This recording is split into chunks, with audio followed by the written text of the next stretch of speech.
아, 원래는 비유 설교를 좀 집중적으로 하려고 했는데 저는 이제 어디를 가나 주일날 하던 본문을 갖고 이렇게 가는 편인데 요즘 이제 시간이 많이 흘러서 비유는 끝났고 에베소서 하고 있어서 교회에서 하는 거 낮 시간에는 에베소서 3번, 저녁에는 대신에 하나님 나라 비유 2개만 그렇게 보려고 생각하고 있습니다. 여러분, 혹시 누군가가 저에게 묻는다면 저는 이제 남서울교회 부임해 갈 때 딱 부임해 가는 순간에 제가 마음에 그리고 있었던 2가지 그림이 있었는데, 은퇴를 역순해서 은퇴가 가까워지면 가까워질수록 에베소서를 설교하고 은퇴하면 제일 좋겠다. 그리고 은퇴를 딱 코앞에 놓고 있을 때는 제 생애 제일 절정이라 할 수 있는 그 시기에 로마서를 강해하고 사역을 마무리하리라 이렇게 생각했는데, 벌써 이제 제가 에베소서를 강해하기 시작하는 거니까 약간 이제 사역 후반부에 이제 얼마 안 있으면 은퇴해야 되는 그런 자리에 왔어요. 그만큼 에베소서 너무나 이렇게 너무나 풍성한 책이고, 또 목회자로서 평생 에베소서를 다시 한번 강해할 수만 있다면 얼마나 좋을까, 이런 늘 사모함을 가지고 살다가 남서울에서 에베소서를 지금 하게 되었어요. 여러분이 에베소서는 여러분이 아시는 것처럼 옥중서신입니다. 그죠? 감옥에 갇혀서 썼던 4가지의 옥중서신 중에 하나입니다. 여러분이 에베소서라는 이 성경은 실제로 1절에 보면 에베소에 있는 성도들에게 이렇게 썼지만, 우리가 신뢰할 만한 초창기에 있는 다수의 사본에 보면 에베소라는 말이 등장하지가 않아요. 그래서 많은 학자들이 생각하기를 이 에베소서는 한 특정한 교회에 보내졌다기보다 에베소 지역을 중심으로 하는 주변에 나오는, 여러분이 잘 아시는 계시록에 등장하는 7교회를 포함하는 그 주변에 있는 지역들에게 돌려서 읽도록 보내진 회람서신이었을 거다, 이렇게 보통 추론하는데 상당히 정당한 추론이라고 생각해요. 그래서 어떤 특정 교회에 보내지지 않았기 때문에 그 교회가 가지고 있는 특수한 문제를 다룬다기보다 회람해서 볼 수 있도록 진리의 보편적인 진리를 잘 담고 다루고 있는, 그래서 두고두고 교회 역사에서 무수한 믿음의 사람들로부터 사랑을 받고 아낌을 받았던 서신이 에베소서입니다.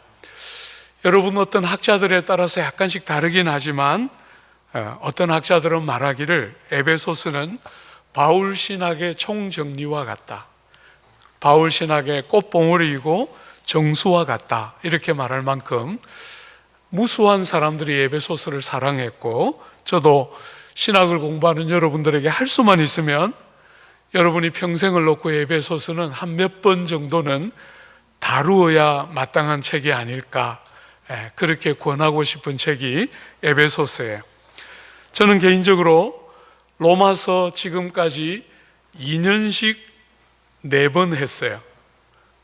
제가 25살에 처음 전도사가 되어서 아무것도 모를 때, 그때 메맞는 심정으로 로마서 2년 동안 묵상하고 로마서 2년 설교하고, 제자들 교회라는 남서울교회 이전에 있던 제자들 교회에서 다시 2년씩 2번에 걸쳐서 제자들 교회에서 2번 설교하고, 마지막에 제가 남서울을 은퇴하기 전에 한 번만 더 해보고 싶은 책이 로마서예요. 그러면 5번 제가 강해하는 게 되겠죠, 그죠? 어쨌거나 에베소서는 제 평생에 제자들 교회에서 한 번 하고 남서울에서 지금 2번째로 하고 있어요. 어쨌거나 여러분들도 할 수만 있으면 생을 두고 이런 귀한 서신들은 여러 번 할 수 있으면 훨씬 더 좋지 않을까 생각해 보게 됩니다. 여러분, 제가 이 에베소서를 여러분들하고 다룰 수 있는 시간이 3번밖에 안 되기 때문에 1절과 2절은 뺐어요. 근데 사실은 제가 우리 교회에서는 1절과 2절 가지고 2번 설교 그래, 여러분들하고 몇 번 할 수 없기 때문에 요약해 놓은 것이거든요. 1절과 2절은 그냥 지나가도 되는 글이라고 생각하면 안 됩니다. 거기 안에도 너무나 보배 같은 내용들이 있는데 여러분들하고 3절부터 14절까지를 보아야 하여튼 한 단락이라도 볼 수 있기 때문에 여기서부터 시작하는 것입니다. 그죠? 우리가 오늘부터 보는 이 3절, 본격적인 이제 본론이 시작되는 거 아닙니까? 1절과 2절에서 바울이 자기를 소개하고 인사말을 건넨 다음에 이제 본론을 딱 여는데 제일 앞에 나오는 본론이 열리자마자 뭐라고 시작하고 있습니까? 찬송하리로다, 이렇게 열고 있어요. 사랑하는 여러분, 본문이 딱 열리자마자 바울이 쓰고 싶은 이야기를 딱 쓰면서 제일 먼저 쏟아내는 말이 찬송하리로다입니다. 그죠? 여러분, 예수님 인격적으로 만난 지 30년이 넘었어요. 3번의 선교 여행을 다 마쳤습니다. 무수한 교회를 세우고 무수한 사람들에게 복음을 전한 이 신실한 하나님의 일꾼이 본론, 어떤 면에서 자기 인생의 신학의 최고봉과 같은 글들을 딱 쓰면서 본론이 열리자마자 찬송하리로다 하고 시작하고 있어요. 여러분, 거기다가 이 찬양이 3절에 시작되어서 14절까지 이게 전부가 한 절입니다. 마침표를 찍지를 못하면서 사도가 감사와 찬양과 감격, 그것들을 가눌 수가 없어서 마침표를 찍지 못하고 한글 성경은 12절이나 되는 분량을 바울은 한 문장으로 전체로 숨도 쉬지 않고 한꺼번에 써내려간 글이 3절부터 14절이에요. 주 안에 사랑하는 여러분, 찬송하리로다, 감사하리로다, 이 고백과 이 내용이야말로 모든 시대를 살았던 하나님의 사람들, 말하자면 은혜가 통치하는 새로운 질서가 우리 삶에 들어왔다는 사실을 경험하고 아는 모든 은혜의 시대를 사는 하나님의 사람들의 특징은 감사와 감격이었어요. 여러분이 구약 성경에 보면 출애굽한 이스라엘 백성들이 광야를 유리방황할 때 그들이 끄덕끄덕 하나님 앞에 범죄하면서 했던 일이 뭐였어요? 불신앙으로 말미암는 불평과 원망이 그들의 가장 중요한 특징이었어요. 반면에 은혜가 통치하는 새로운 질서가 여러분과 제 삶 속에 딱 들어와서 여러분과 제 삶의 은혜가 무엇인가, 우리 예수께서 이 땅에 오셔서 여러분과 제 삶의 한 중심을 꿰뚫고 열어놓은 새로운 질서 안으로 우리가 들어갔다. 여전히 새할 육체를 가지고 있고 여전히 일정한 정도로 죄가 남아있고 여전히 우리 안에 이런저런 불완전함이 많이 남아있음에도 불구하고 예수와 함께 시작된 새로운 질서 안에 들어간 하나님의 사람들의 제일 중요한 특징과 증거 중에 하나는 감사와 찬양일 거예요. 그죠? 성령의 열매 가운데 나오는 희락이라고 불렀던 그 기쁨과 감사입니다. 사랑하는 여러분, 이런 거 아십니까? 여러분의 소원이 이루어져서 기쁜 거, 이런 거 말고, 여러분의 삶에 실패와 눈물이 없어서 기쁜 거, 이런 거 말고, 여러분 세상의 삶이 얼마나 아픈지 알고, 여러분 참 선배님들도 간혹 계신 것 같지만 어쨌거나 나이를 조금씩 먹어가면서 제일 감사한 것은 세월이 흘러가면 흘러갈수록 인생으로 이 땅에 났다는 것이 얼마나 아픈지가 보여요. 우리 주님께서 인생을 긍휼히 보셨다, 불쌍히 여기셨다 하면 마음이 짠해요. 정말 인생으로 이 땅을 사는 것이 얼마나 아픈가.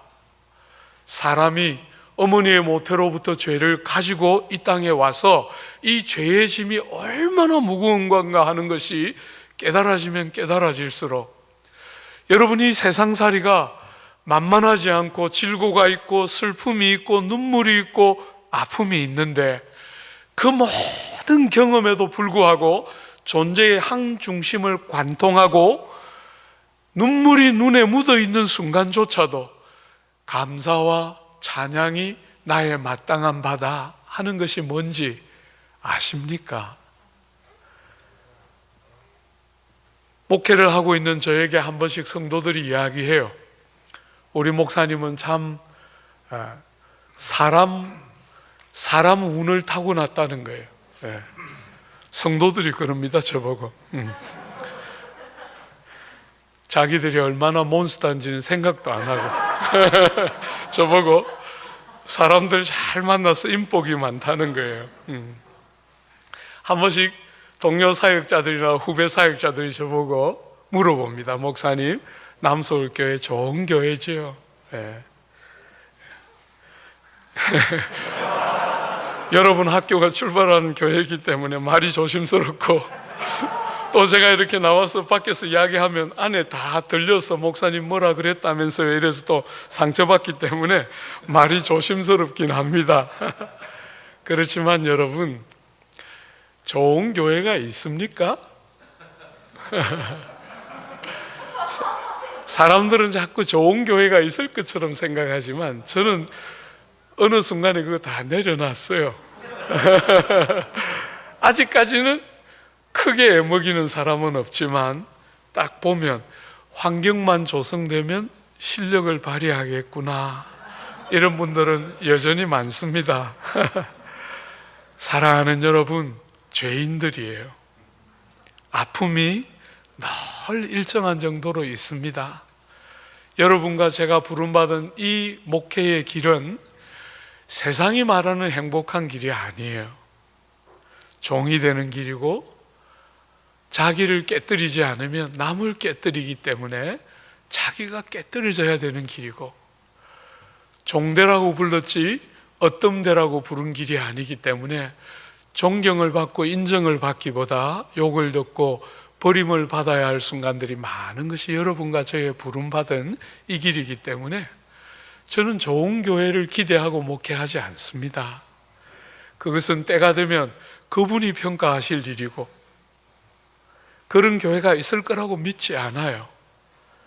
맡겨주신 사람들을 누구든지 인생살이에 어떤 눈물과 아픔이 있어도 주님이 복음 안에서 제 가슴 한가운데를 열고 들어왔던 정말 은혜가 만들어 놓은 새로운 질서를 깨달음이 주는 감사와 감격과 희락을 가지고 이 세상을 재해석하면서 감격과 기쁨을 안 빼앗기는 것이지, 좋은 일이 많으니까, 좋은 사람을 만났으니까, 원하는 것이 이루어지니까, 여러분 그런 인생살이가 어디 있습니까? 그렇지 않습니다. 구주를 못 박아 죽인 세상을 우리가 섬기는 거잖아요. 하나님의 아들이시고 몸을 입고 이 땅에 오신 그분을 못 박아 죽인 세상에 우리가 목회자로 부름을 받고 있는 거예요. 누가 우리를 알아주기를 원합니까?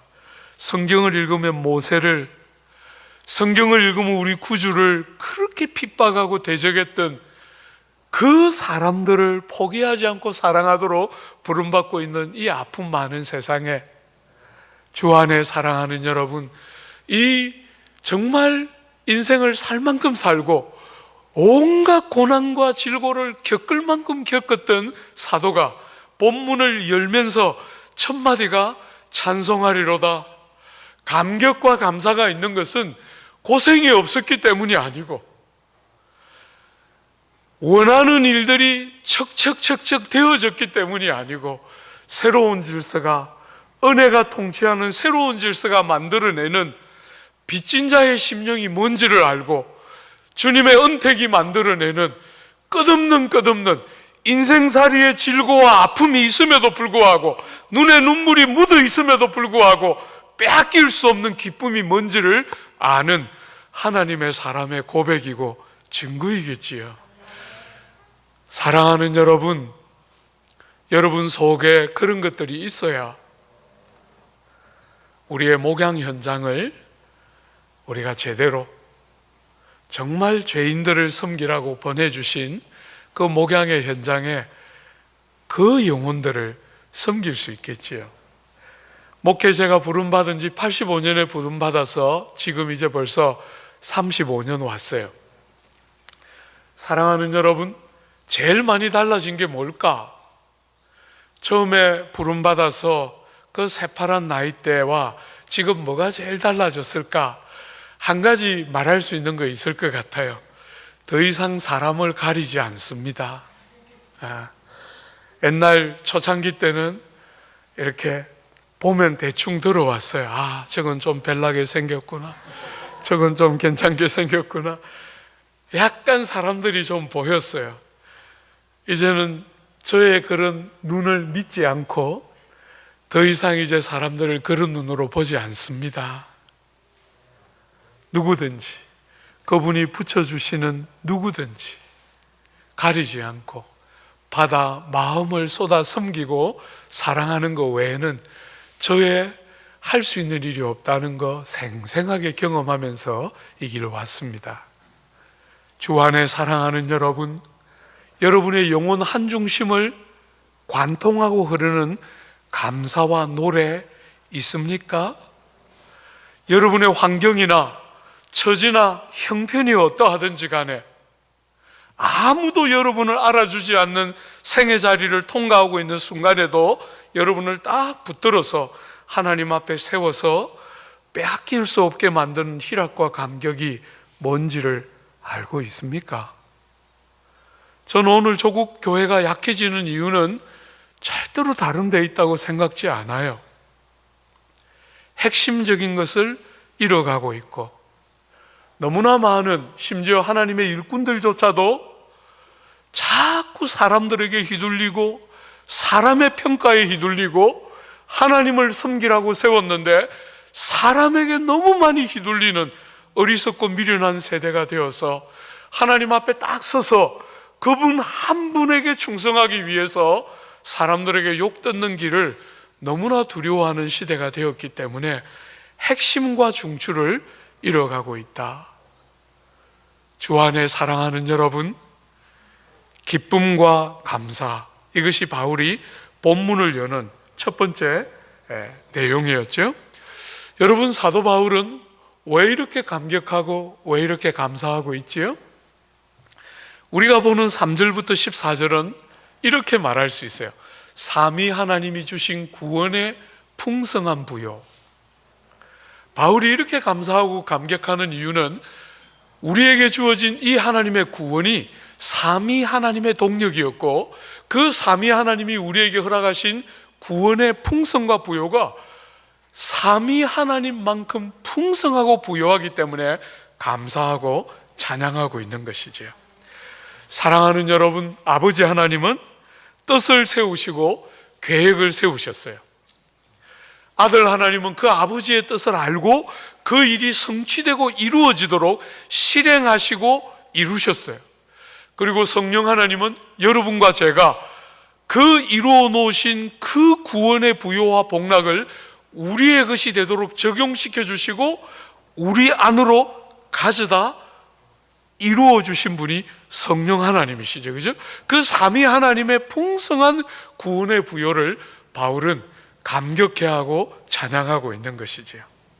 사랑하는 여러분, 오늘 우리가 남아있는 짧은 시간을 가지고 성부 하나님이 무슨 일을 하셨나, 바울을 그렇게 감격시키고 있는 성부 하나님이 어떤 일을 하셨나, 크게 두 가지 정도만 주목해서 보려고 그래요. 여러분, 3절 한 번만 다시 볼까요? 찬송하리로다. 하나님 곧 우리 주 예수 그리스도의 아버지께서 그리스도 안에서 하늘에 속한 모든 신령한 복을 우리에게 주시되. 사랑하는 여러분, 첫째로 바울이 이렇게 감격하는 성부 하나님, 어떤 분이십니까?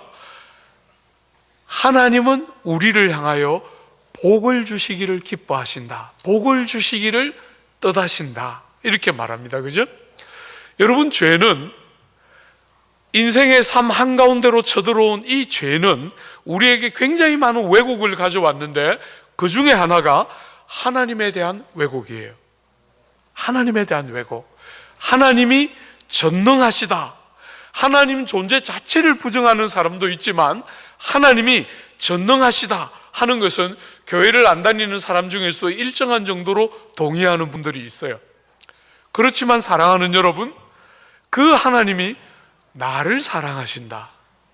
그 하나님이 나를 향하여 얼마나 자비하시고 마음을 쓰시는가 하는 것을 모르는 사람들은 너무 많고, 특별히 교회 안에 있는 다수의 사람들, 어쩌면 여기 있는 부름받은 신학생들조차도 그런 열등감과 편견과 차별에 익숙한 우리의 문화 안에서 하나님이 저 사람은 모르겠는데 나는 차별하시는 것 같다, 이런 사람들이 너무나 많이 있다는 것을 우리는 보게 돼요.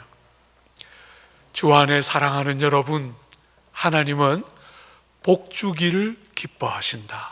오늘 본문은 우리에게 사람을 가리고 차별하고 편견에 사로잡혀 있는 이 세상 사람들과 너무 다르게 하나님은 우리같이 허물 많고 연약하고 아무도 주목하지 않고 아무도 우리 안에서 특별함과 남다름을 헤아릴 수 없어하는 평범하다 못해 실패한 자 같아 보일지라도 사람의 외모를 따라 우리를 보지 않으시고 하나님은 우리에게 복을 주시기를 기뻐하시고, 하나님 자신이 얼마나 우리의 삶을 온갖 복으로 복주기를 좋아하시는가. 주 안에 사랑하는 여러분, 제가 이렇게 목사로서, 저는 젊은 시절에 고등학교 2학년 때 처음 교회를 가서 주님을 뜨겁게 만난 것이 대학 4년이에요. 그 대학 4년을 보내는 동안 주님을 정말 많이 누리고 경험했는데, 사랑하는 여러분, 그런 상태에서도 신학교에 들어가서 신학을 공부하면서도 늘 마음 한쪽 구석이 찌그러져 있었어요. 하나님이 나는 사랑하지 않으실 거다. 하나님이 공평하신 것 같지는 않다. 하나님께서 정말 살아계신 것과 저 사람을 사랑하는 것은 내가 알겠는데 나는 하나님이 차별을 어지간히 하신다. 그래서 절대로 공평한 분은 아닌 것 같다. 이런 고통들을 가지고 신대원을 다니면서 굉장히 많이 스트러글 했어요. 그리고 세월이 이만큼 흘러서 지금은 한 번씩 제가 우리 성도들에게 또 우리 사랑하는 후배들에게 자주 말해요. 하나님이 이런 분인 줄 알았으면 내가 좀 더 사고 쳤을 텐데. 이렇게까지 책임져 주시는 분인 줄 못 믿었어요. 그래서 20대를 지나고 30대를 지날 때 두려움이 있었어요.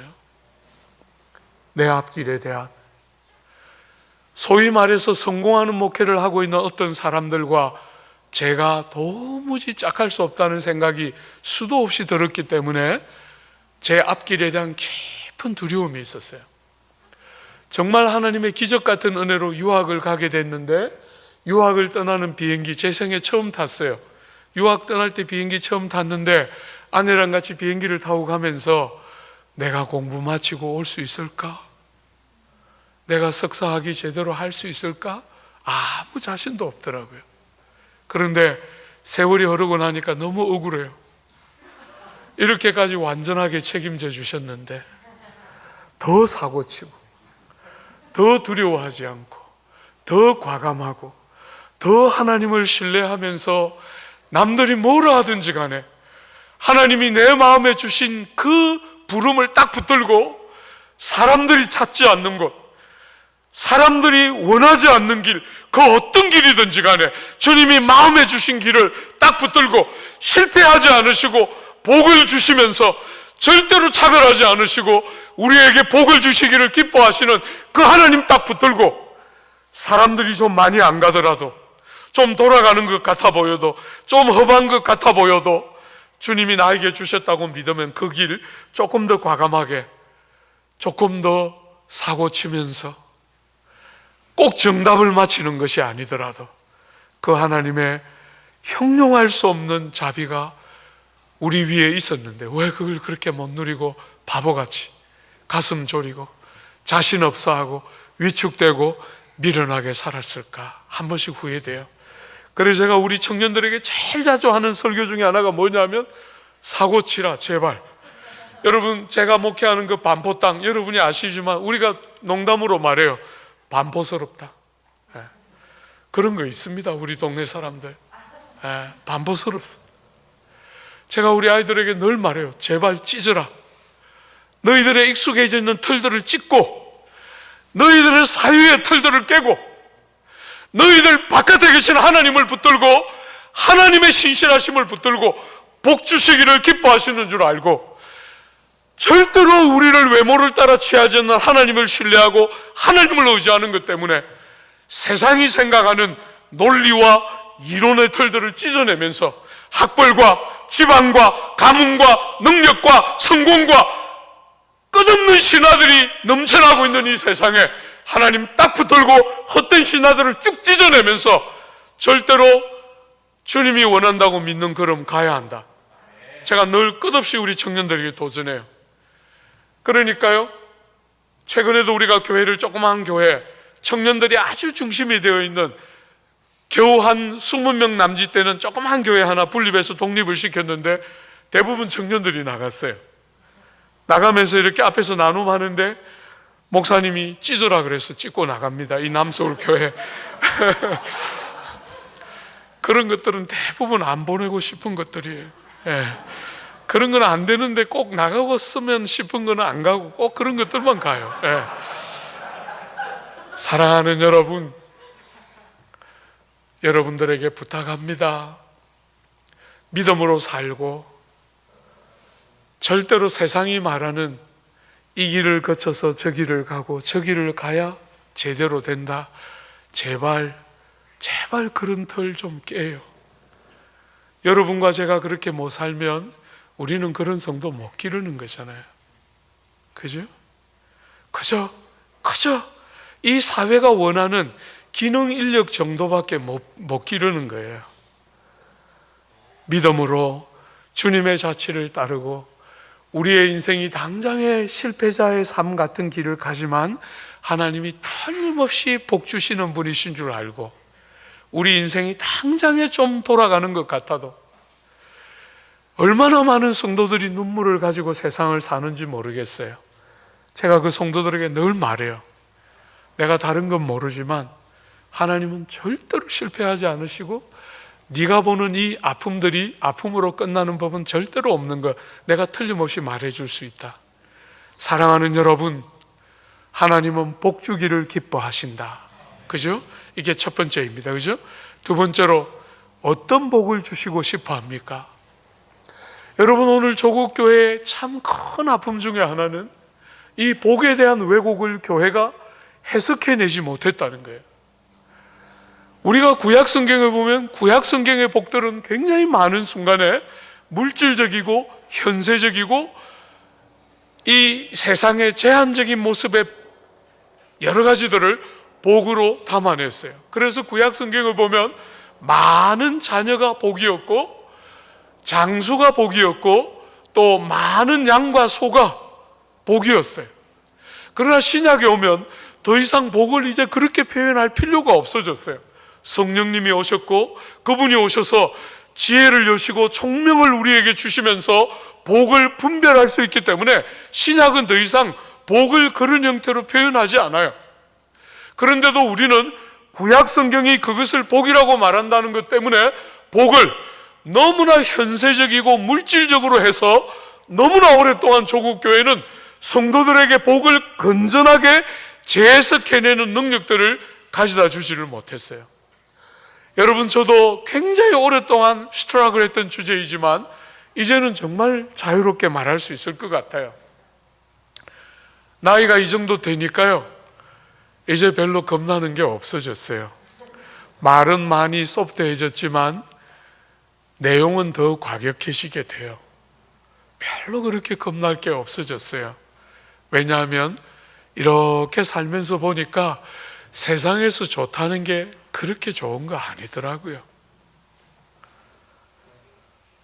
참 얼마나 좋을까 싶은데 가보니까 그게 전부가 아니었어요.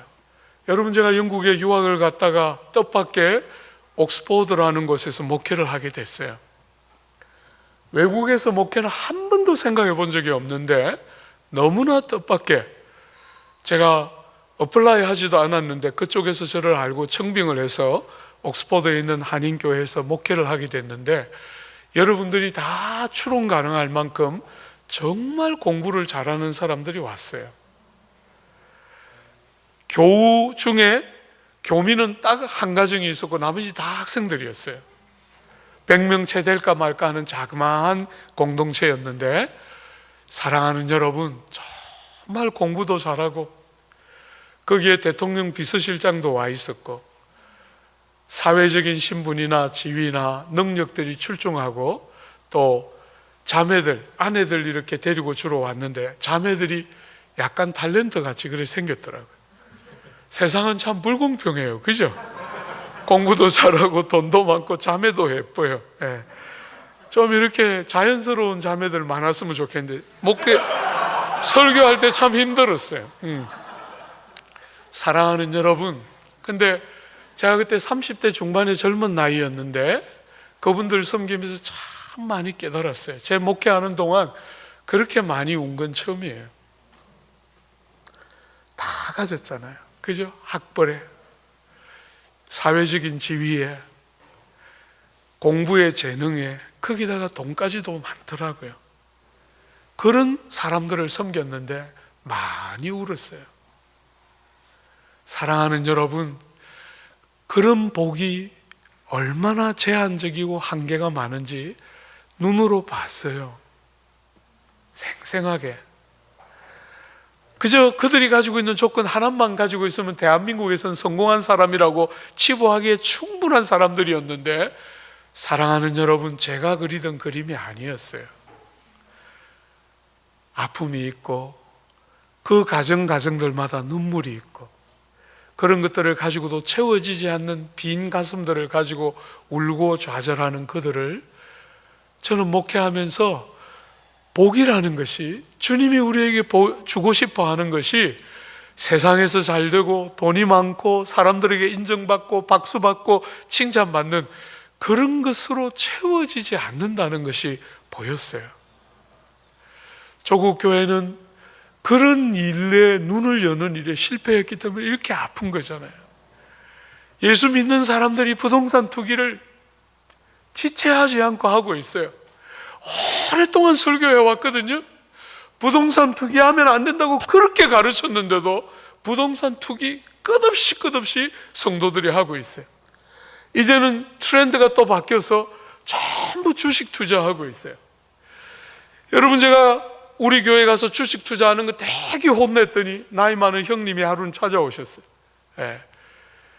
사랑하는 여러분, 나는 이제 은퇴도 하고 돈 있는 거 예금에 넣어둘 수도 없어서 주식에 넣어놨는데, 목사님 그러니까 너무 괴롭다고, 설교 좀 하지 말라고. 그래서 형님이 교회를 옮기시는 게 빠르겠습니다. 제가 이렇게. 사랑하는 여러분, 주식에 투자를 해서 기업을 건강하게 길러내고 건강한 일자리를 만들어내고 자본을 조달하는 방법으로 주식을 투자하는 것을 누가 반대하겠어요? 자본주의 시대에. 그죠? 저는 그것까지 비난하고 싶지는 않아요. 그러나 조국 사회처럼 이렇게 도박성이 강한 주식 투자는 안 된다는 거예요. 사랑하는 여러분, 복이라는 개념을 바르게 가르치지 못하니까 조국 교회가 다 어그러지고 있는 거예요. 복의 왜곡을 바로잡아낼 줄 아는 지혜가 진리 안에 다 들어있는데 그런 것들을 밝혀낼 줄을 모르고 세상이 좋아하는 것을 다 복이라는 이름으로 똑같이 말했기 때문에 교회가 이렇게 밟히고 있는 거잖아요. 오늘같이 이렇게 부패한 사회에 예수 믿는 것 때문에 대가 지불을 하고 자식들 때문에 학벌을 위해서 위장 이사를 하고 이렇게 좀 안 하고 건강하게 살았으면 장관이 되고 차관이 될 때 어디를 다 뜯어봐도 아무것도 흠잡을 데가 없는 깨끗한 성도들이 좀 몇 명이라도 나와줬으면 얼마나 우리가 기쁠 텐데 다 무너졌어요. 주 안에 사랑하는 여러분, 복에 대한 가치의 왜곡, 뭐가 진짜 가치롭고 뭐가 정말 영화로운지에 대한 눈을 열어줄 줄을 모르기 때문에 복에 대한 왜곡이 가치에 대한 왜곡을 만들어내기 때문에 오늘 조국 교회가 이 모양이고 이 사회가, 여러분 이제는 세계 어디에 나가도 대한민국보다 더 잘 사는 나라는 없어요. 제가 볼 때 미국도 한국만큼 못 살아요. 여러분 이번에 코로나 때 다 봤잖아요, 그죠? 미국도 여러분 몰까지 가려면 차 타고 한 30분 가야 돼요. 대한민국은 샌들 신고 5분만 가면 원하는 거 어디서나 다 구할 수 있는 초유의 나라예요. 아직도 복음과 기독교가 눈을 열어서 사람들을 돕지 못하기 때문에 이렇게 유치하고 이렇게 천박하고 이렇게 가벼운 거예요. 사랑하는 여러분, 하나님이 우리에게 복을 주시는데 어떤 복을 주십니까? 하늘에 속한 모든 신령한 복을 주신다.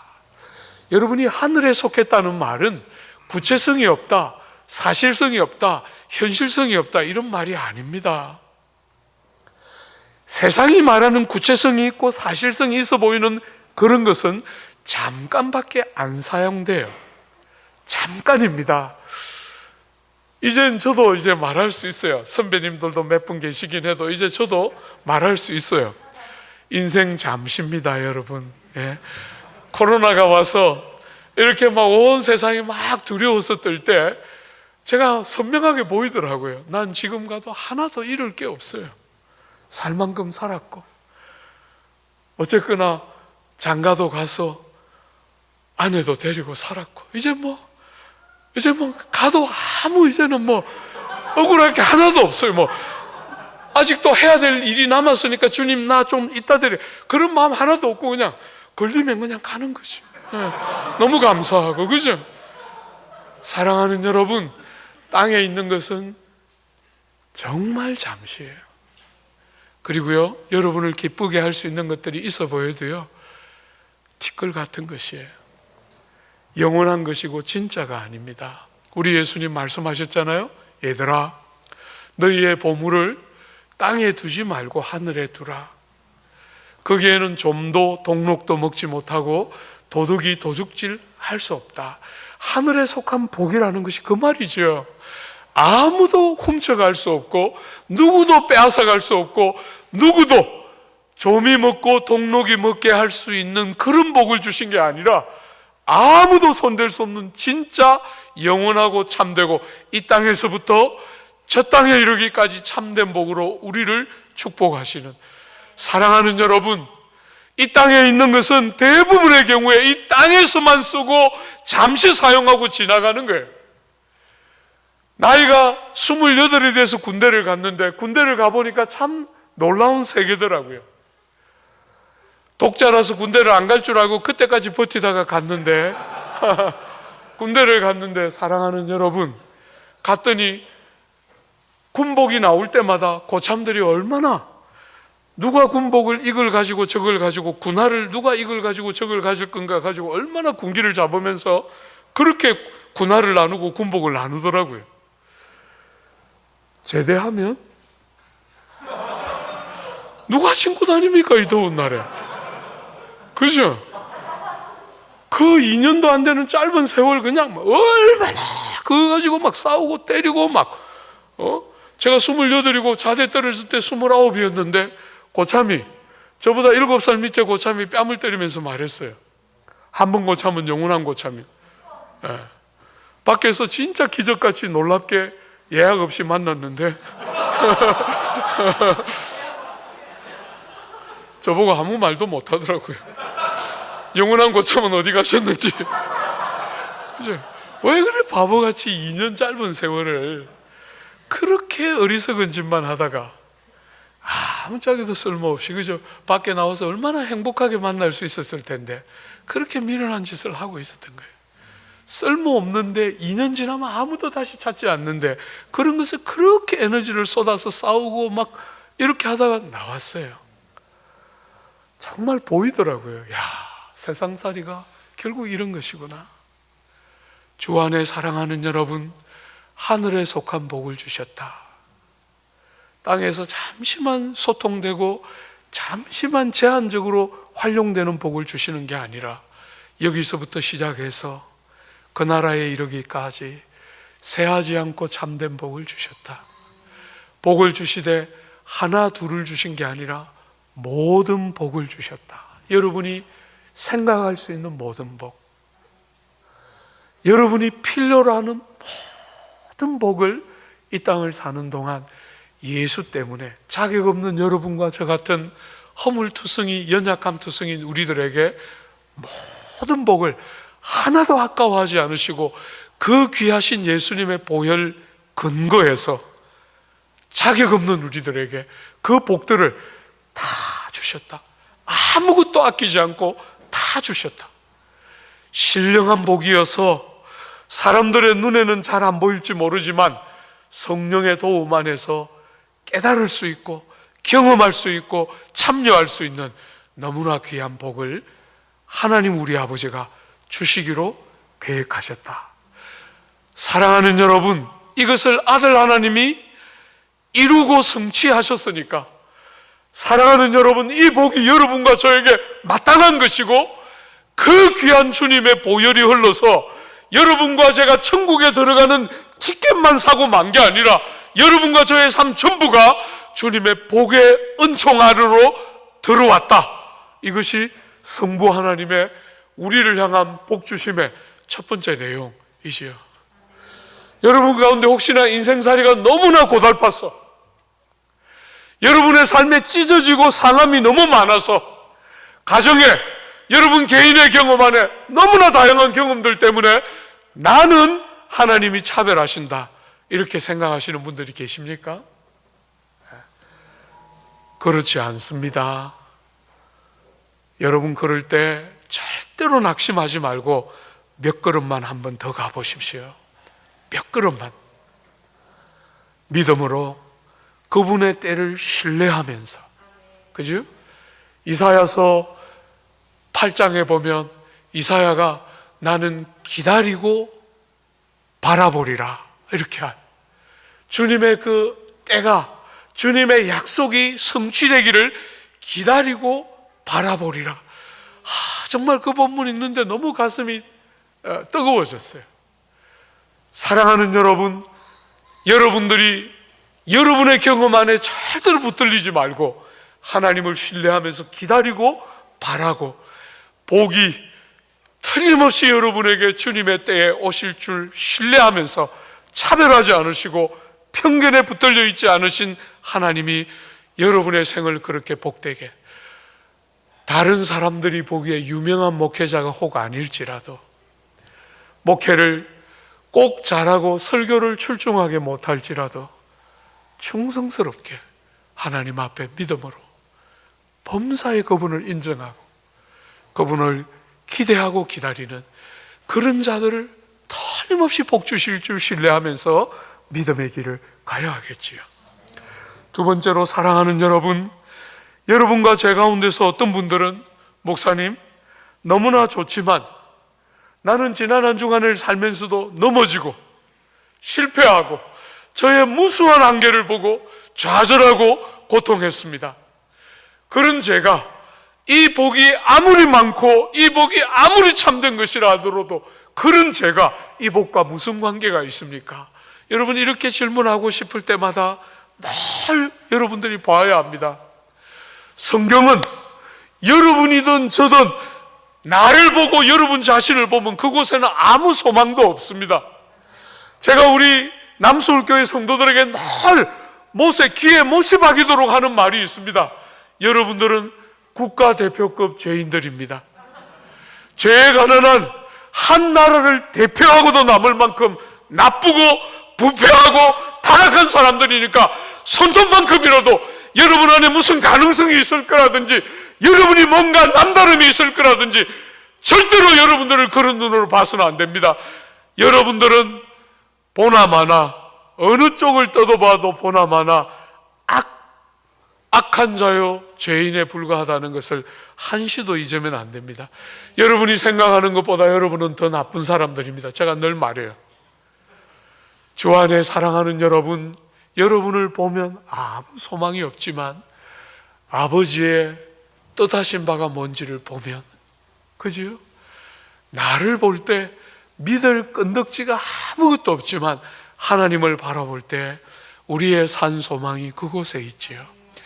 하나님 우리 아버지 복 주시기를 결심하시고 우리를 위하여 어떤 일을 하십니까? 여러분 4절 한번 보십시오. 하늘에 속한 모든 신령한 복을 우리에게 주시되 4절에 곧 창세전에 그리스도 안에서 우리를 택하사 우리로 사랑 안에서 그 앞에 거룩하고 흠이 없게 하시려고. 여러분 시간이 없기 때문에 이 4절은 제대로 못 다루고 그냥 개념만 이야기하고 지나가려고 그래요. 사랑하는 여러분, 여러분과 제가 복을 받는 일에 실패하지 않도록 하나님이 하신 일이 뭡니까? 선택하신 것입니다. 그죠? 선택과 예정입니다.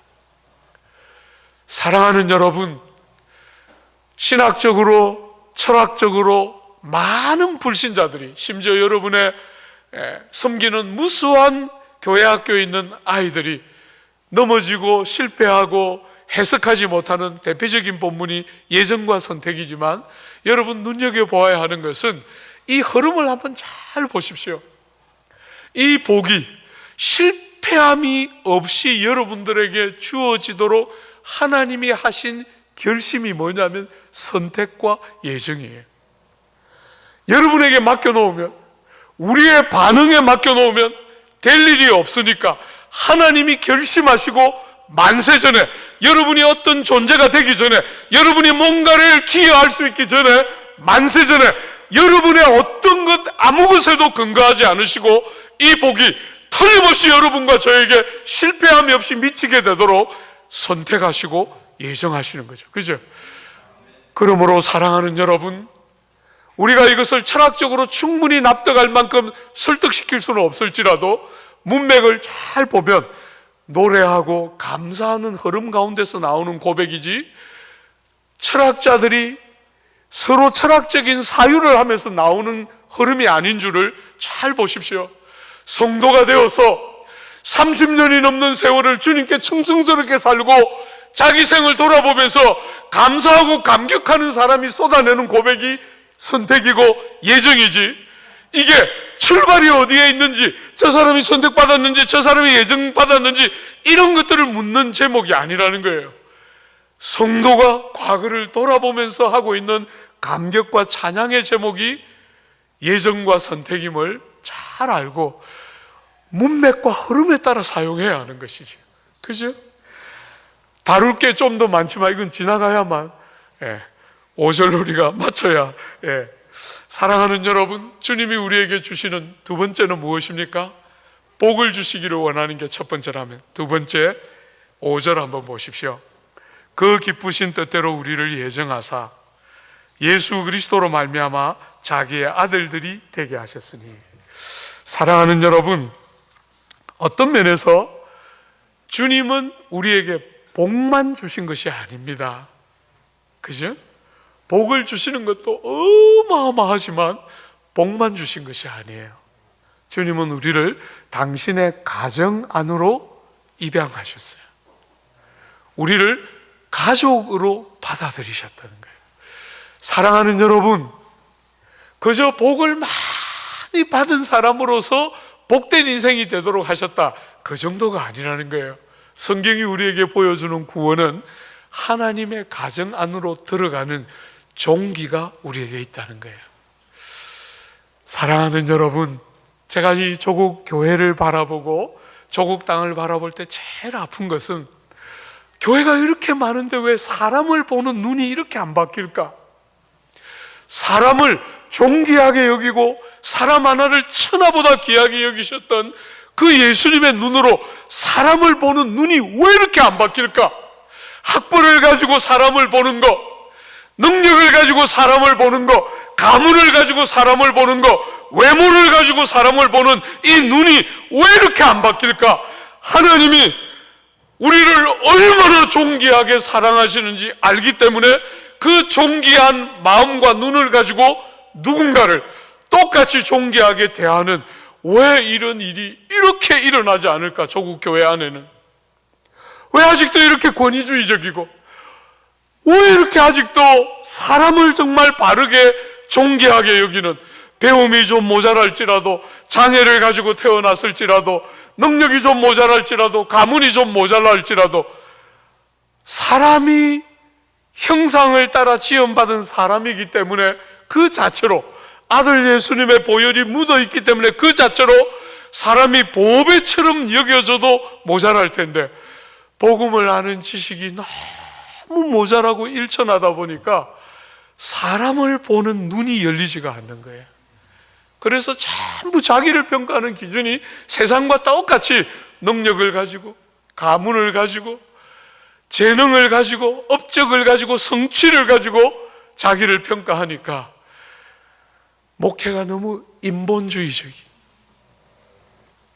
목회가 자기를 위한 것인지 양들을 위한 것인지 표시가 안 나는 거죠. 양들의 양털로 전부 자기가 좋은 집에 좋은 차를 타고 다니면 목회가 성공이 되는 것이 아니잖아요. 양들이 건강하게 자라야, 양들이 양다워야 그게 목회가 잘하는 것인데, 전부 기준이 세상적인 기준에 그대로 있으니까 양들의 안위보다도 자기의 행복이 더 중요한 목회조차 이렇게 되니까 이 조국 사회가 갈 방향을 다 잃어버리고 사는 것이지. 사랑하는 여러분, 목회로 부름받은 귀한 우리 사랑하는 후배 여러분, 여러분을 평가하는 기준이 뭡니까? 세상처럼 여러분의 능력입니까? 여러분이 교회 학교에서 여러분이 섬기는 아이들의 이런저런 모습을 보면서 성취감, 그것이 여러분을 평가하는 기준입니까? 아니면 나 같은 것을 만세 전부터 아들 삼으시기로 결심하신 아버지의 마음이 깨달아져서 손에 쥐고 있는 거 아무것도 없고 사람들에게 내놓을 거 아무것도 없는데도 세상이 알 수 없는 내 영혼 한가운데, 세상이 알 수 없는 비밀처럼 내 영혼 한가운데 그분이 나를 어떻게 보는지를 아는 데서부터 오는 자유와 종기가 여러분 속에 있습니까? 목양으로 부름을 받았는데 목양자조차 눈이 그렇게 열리지 않고 전부 자기가 하는 일로 자기를 평가하려고 드니까 오늘 목회가 세상에 그저 비즈니스처럼 땅바닥에 떨어지고 그 아름답고 존귀한 일들이 그냥 전하기 짝이 없는 너무나 미련한, 타고 다니는 차로 사람을 평가하고, 사는 집을 가지고 사람을 평가하고, 능력을 가지고 사람을 평가하고, 나온 대학을 가지고 사람을 평가하는 이 천박한 사회에 목회자로서 전혀 다른 눈을 가지고 시대를 살아내고 주님의 은혜가 통치하는 다른 질서 안에 들어온 백성처럼 다른 구조들을 가지고 사람들을 대하고 섬겨야 하는데, 그런 것이 열리지 않고 보이지 않으니 다르다고 말할 때 그 다름의 핵심이 뭔지를 잃어버리고 사니까 그저 조금 도덕적이고 조금 윤리적인 것 이상은 없는 것이지요. 주 안에 사랑하는 여러분, 하나님은 우리를 아들 삼으시기를 원하시고, 여러분과 제가 정말 어떤 신분, 어떤 자리, 어떤 형편이었을지라도 하나님은 우리를 당신의 가정 안으로 입양하셔서 그때부터 여러분과 저를 당신의 이름으로 부르고 있다는 사실. 여러분, 우리 한국에는 아버지의 이름과 아들의 이름이 거의 대부분 다르잖아요. 그죠? 그렇지만 서양은 여러분이 보시면 아버지의 이름 다음에 꼭 아들은 아닐지라도 손주가, 혹은 아들이, 혹은 증손주가 할아버지 혹은 아버지의 이름을 그대로 쓰는 경우가 허다해요. 그죠? 지금 영국에 있는 엘리자베스 여왕만 해도 옛날에 16세기 그 청교도의 위대한 시대가 열리던 그 시대 엘리자베스 1세를 이어서 엘리자베스라는 이름을 그대로 쓰잖아요. 사랑하는 여러분, 여러분과 제가 그분의 아버지, 그분의 가정에 입양이 되면 그때부터 우리는 그분의 이름으로 불리는 거예요. 여러분과 저에게 그분의 이름의 명예가 다 달려 있는 거예요.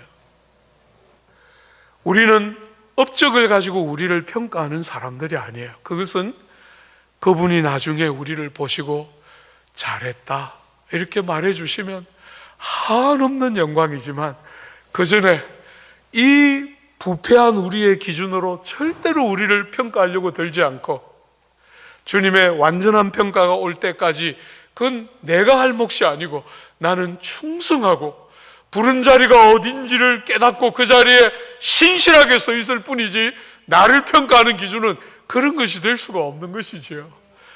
그분이 나를 불러주신 그 자리에 서서 아들다움을 인식하면서 걸음걸음을 걷고 행함을 하고 있는지, 그게 여러분과 저의 이 시대를 사는 우리의 역할 아닙니까?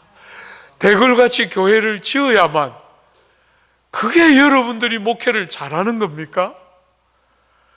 주 안에 사랑하는 여러분, 세상과 똑같은 논리로 목회를 하고 목회를 받기 때문에 목회자들을 향한 존중이 다 땅에 떨어지고 이 영광스러운 부름을 섬기고 있는데도 그 존귀와 아름다움은 다 상실하고 있는 게 오늘 이 조국 땅인데, 여러분들조차도 목회에서 혹시나 성공하고 싶어하는 그런 꿈을 꾸고 있는 사람들 없습니까? 세상이 다 말하는 그런 성공, 그거 말고 정말 여러분들이 하나님의 부름들 앞에서 몸부림치고 진실하고 참되게 하나님 한 분 앞에 정직하려고 하는 그런 중심들 갖고 삽니까? 사랑하는 여러분, 제가 신학교를 다닐 때 형들이 한 번씩 채플에 기도를 하면 형들이 이렇게 기도했어요. 하나님, 천에 하나 만에 하나 뽑아 우리를 선지동산으로 보내주시고 그 중에서도 이렇게 장자교단에 보내주셔서 감사합니다. 이렇게 기도하면 제가 채플 끝나고 그 찾아갔어요. 네가 성경에서 본 것 중에 버림 안 받은 장자 있더나? 아무도 우리를 장자로 안 그러는데 왜 네가 스스로 장자냐? 제가 막 이렇게 대들었어요. 그리고 천에 하나 만에 하나 뽑기는 뭘 뽑았어? 그냥 목사 안 시키면 교회도 안 갈까 싶었어. 그냥 목회나 해라 이런 건데 뭘 뽑았어 뽑기는. 막 그러면서 막 해댔어요. 대부분 저보다 나이가 많은 형들이었는데, 그래서 형들이 다 소문을 냈어요. 저거는 싸움 딱이다. 제가 신대원 그렇게 다녔어요. 막 배기더라고요. 너무 부화가 나고, 그런 말 들어오면 막 너무 부화가 나는 거예요.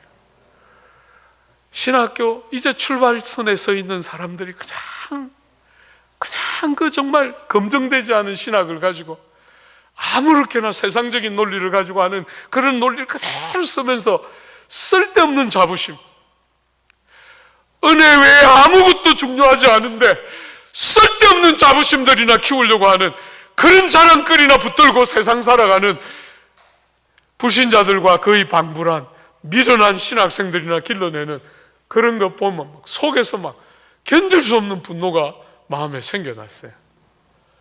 사랑하는 여러분, 쓸데없는 것들 다 내려놓고 티끌같이 먼지 같은 것들 좀 다 내려놓고 하나님께서 진짜라고 말씀하시는 것 딱 붙들고 세상이 말할 수 없는 것들을 우리가 말해야만 세상이 귀를 기울여 듣기 시작할 거잖아요. 사랑하는 여러분, 주님께서 여러분과 저를 아들 삼으시면 주님은 그때부터 당신의 영을 우리 안에 주셔서 우리 안에 성령이 들어오시죠. 그죠? 여러분, 성령이 우리 안에 들어오실 뿐 아니라 우리가 아들이기 때문에 비록 양자이지만 정말 혈통으로 그분에게 속한 자가 아니고 우리는 인생이며 티끌이지만 하나님의 성품에 참여하는 존귀와 영광을 갖게 되는 거잖아요. 그죠? 우리 안에 우리가 특별해야 하는 것이 아니라 그분의 은혜가 너무나 특별하고 너무나 다르기 때문에 그 귀한 은혜가 우리의 삶에 들어오면서 우리에게는 세상과 천사를 심판하는 존귀가 주어지게 되는 거예요. 아버지의 아들이기 때문에 아들 하나님이 사용하시지 않은 존귀와 영광이 우리의 것으로 전가되어졌기 때문에 우리는 아들로서 천사를 심판하고 세상을 심판할 자인 줄 알고 정말 이 땅에서 지금은 종되고 섬기고 희생하고 자기를 부정하는 자이지만 천사를 심판하는 존귀한 종인 줄 알고 이 땅을 살아가는 것이지. 사랑하는 여러분, 우리가 내일 보겠지만 우리에게 주님은 기업의 영광의 풍성을 주셔서 아들이기 때문에 아버지에게 속한 모든 것은 내 것이에요. 여러분, 제가 지난번에 왔을 때도 잠시 나누었지만 저는 5살에 아버지와 어머니가 이혼하신 가정에서 컸어요. 그래서 평생 어머니 없이 컸어요. 그리고 아버지가 제가 초등학교 4학년 때 새장가를 가서 새어머니 밑에서 대학교 4학년 때까지 자라고 대학교 4학년 때 새어머니가 다시 이혼하셔서 그때부터 아버지, 홀아버지 모시고 평생 살았어요. 사랑하는 여러분, 어떤 면에서 참 그런 가정에서 자랐기 때문에 제가 이렇게 자랄 때 참 궁금했던 거 있어요. 저는 새어머니가, 어머니는 틀림없이 계셨지만 새어머니였기 때문에 한 번도 떼를 못 쓰고 컸어요. 그런데 제 친구들은 엄마한테 뭐 해달라 했는데 안 해주면 떼를 쓰더라고요. 그냥 막 바닥에서 막 뒹굴고 막 이러는데 맡겨놓은 것도 하나도 없이 당연한 것을, 정당한 것을 찾는 것처럼 막 떼를 쓰면서 마침내 그걸 얻어가지고 저한테 막 자랑하면서 가는데 저는 한 번도 그렇게 못 컸어요. 엄마 도망갈지 모르니까. 그죠? 사랑하는 여러분, 너무나 많은 성도들이 하나님을 저처럼 믿고 있는 것을 봤어요. 나를 버리고 도망가실지 모르니까. 이 풍성한 부요가 아무리 있다 해도 나하고는 관계없고 내가 예쁜 짓에서 주님 비유를 맞춰드리지 않으면 수틀리면 나를 미워하시고 나를 모른다 하실지 모르니까 눈치나 보고 그 구원이 주는 형용할 수 없는 영광스러운 자유가 뭔지를 모르고 주님이 우리의 아버지가 되시면 우리의 삶에 정말 우리 인생을 책임지시는 부모가 계신 인생을 사는 자에게 있는 그 자유와 형용할 수 없는 눌리지 않는 삶의 영광이 뭔지를 다 잃어버리고 끝없이 눈치 보고 끝없이 버림받지 않을까 전전긍긍하는 무수한 종 같은 하나님의 어리석은 자녀들을 목회를 하면서 무수히 보게 돼요. 주 안에 사랑하는 여러분, 아들 하나님을 버렸어요. 우리가 내일 낮에 생각해 보겠지만 아버지 하나님이 여러분과 저를 아들로 삼으시기 위해서 아들 하나님을 버렸어요. 우리를 또 버리지 않으십니다. 그죠? 참 빠르지 않은 늦은 시간에 그것이 약간 깨달아지고 누려졌을 때 제가 하나님 앞에서 참 많이 노력했던 것은 뻔뻔스러운, 여러분 사랑은 뻔뻔스럽게 만들더라고요. 사랑은 담력을 가지는, 아무 맡겨놓은 것도 없고 아무 자격도 없는데도 하나님의 사랑을 신뢰하기 시작하면 그때부터 뻔뻔스러울 만큼의 담력. 주 안에 사랑하는 여러분, 아버지가 우리를 위하여 아들 삼기 위해서 친아들을 버리시고 우리를 그 귀한 값으로 사서 아들 삼은 자리에 우리가 들어있기 때문에 우리 삶이 얼마나 자유하고 안전하며 존영이 있으며 풍요와 부요가 있는지 알고, 사랑하는 여러분, 제발 시시껄렁하게 목회 성공하려고 좀 하지 말고, 여러분과 저는 성공하도록 부름받은 사람이 아니에요. 제발 좀 그런 것 좀 하려고 하지 말고, 예수 믿었고 예수 가졌으니 이 땅에 내가 어떻게 살지라도 이럴 것이 아무것도 없는, 모든 것을 다 가진, 모든 것을 가진 사람보다 더 많은 것을 가진 예수 믿는 성도의 참된 부요와 종기가 어떤 것인지를 풍성히 좀 여러분의 가슴팍 속에 좀 많이 좀 품고서 이 신학 시절을 마무리해서 여러분이 목회 현장에 풀타임으로 딱 투입될 때 제발 눈을 곁눈질하지 않고 부름받은 그 일에 충성을 다해서 달려갈 수 있도록, 이쪽 저쪽 제발 세상적인 곁눈질 아니하고 하나님 부르신 그 자리에 딱 최선을 다해서 달려가는 그런 사람 되도록, 여러분 속에 쓸데없는 것 채워야 만족이 있을 거라고 느끼지 않고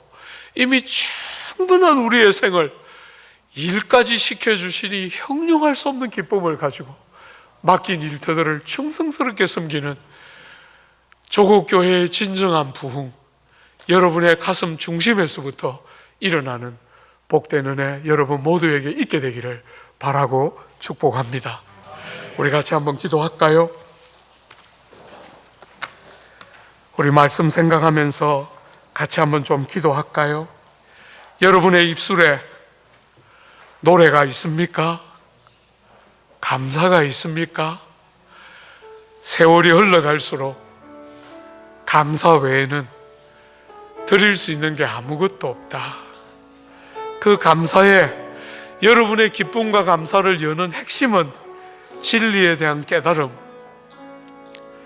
하나님 우리 아버지가 우리를 어떻게 생각하고 보시고 있는지를 성경에 근거하여 딱 붙들고 그 객관적인 진리가 내 삶 속으로 스며들어오기 시작할 때 우린 참으로 노래와 감사가 영혼에서부터 시작되는 것을 보게 될 겁니다. 하나님, 제가 정말 그렇게 하나님을 섬기고 하나님을 사랑하고 이 귀한 부름 그렇게 평생을 섬기는 일꾼 되도록 저를 좀 도와주시고 제 영혼에 찾아와 주시고 저에게 말씀해 주시고 저를 만져주십시오. 사랑하는 여러분, 교회의 부흥은 여러분과 저의 변화에서부터 시작하는 것이지, 논리 가지고 요즘 제가 이렇게 사람들 보면 조금 의식이 있는 것 가지고 예수 잘 믿는 것처럼, 그게 무슨 신앙입니까? 입 바른 소리 몇 마디 하는 것 가지고 그게 무슨 신앙인 것처럼. 사랑하는 여러분, 정말 믿음으로 하나님 마음 딱 붙들고 그렇게 살겠습니다. 우리 한번 같이 합심으로 기도하고 제가 마무리하겠습니다. 살아계신 하나님, 자격 없는 우리를 이렇게 사랑해 주시니 너무나 감사합니다.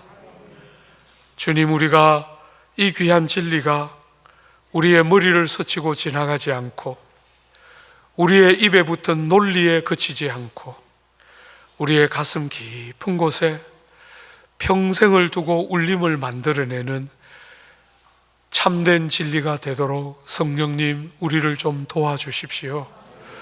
힘으로도 안 되고 능으로도 아니 되나 여호와의 신으로 되는 줄 우리가 믿사와 주께 기도하며 소원하오니, 이 마음 아픈 조국 교회와 이 땅의 여러 아픔을 우리 한 사람 한 사람의 진정한 변화 안에서부터 참된 부흥의 복된 구름이 떠오르는 것을 볼 수 있도록 귀한 우리 사랑하는 신학생 후배들 한 영혼 한 영혼 축복해 주시고 하나님의 충성스러운 일꾼으로 길러 주시옵소서. 예수님 이름으로 기도드립니다. 아멘.